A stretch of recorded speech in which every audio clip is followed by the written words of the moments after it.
C'est une visite qui intervient quelques jours avant la réouverture officielle du bâtiment de la maison communale de Poto-Poto, entièrement rénové et dédié à la culture ainsi qu'au bureau administratif. Ce lundi 15 juin, la diplomate française en poste au Congo, Claire Bondoni, accompagnée du maire de Brazzaville, ont pu découvrir les améliorations notables apportées à cette structure historique. La façade est rénovée et les bureaux administratifs réaménagés témoignent d'un engagement fort envers le développement de la commune. La salle de mariage, qui peut accueillir plus d'une centaine de personnes, a également été métamorphosée, prête à accueillir les cérémonies locales. Cette rénovation est le fruit d'un partenariat fructueux entre la mairie de Brazzaville et l'association des maires francophones. C'est formidable de refaire vivre un endroit comme celui-là.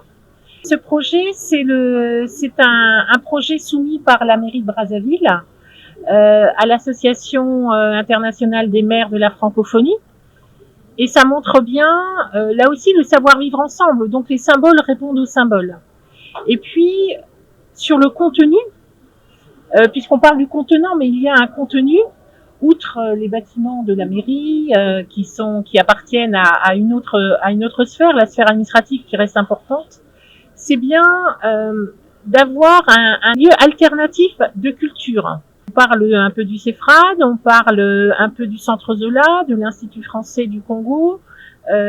Ici, on a un autre lieu qui est plus loin et qui permet de diffuser la culture. En parallèle, la salle de spectacle, toujours en phase de modernisation, s'apprête à devenir un lieu de rassemblement important pour les artistes et les événements culturels. Les artistes présents lors de la visite n'ont pas caché leur enthousiasme devant ces transformations.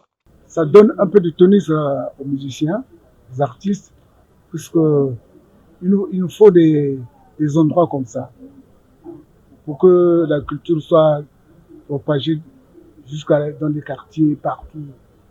Sinon, c'est une grande joie, c'est une satisfaction avec tous mes frères.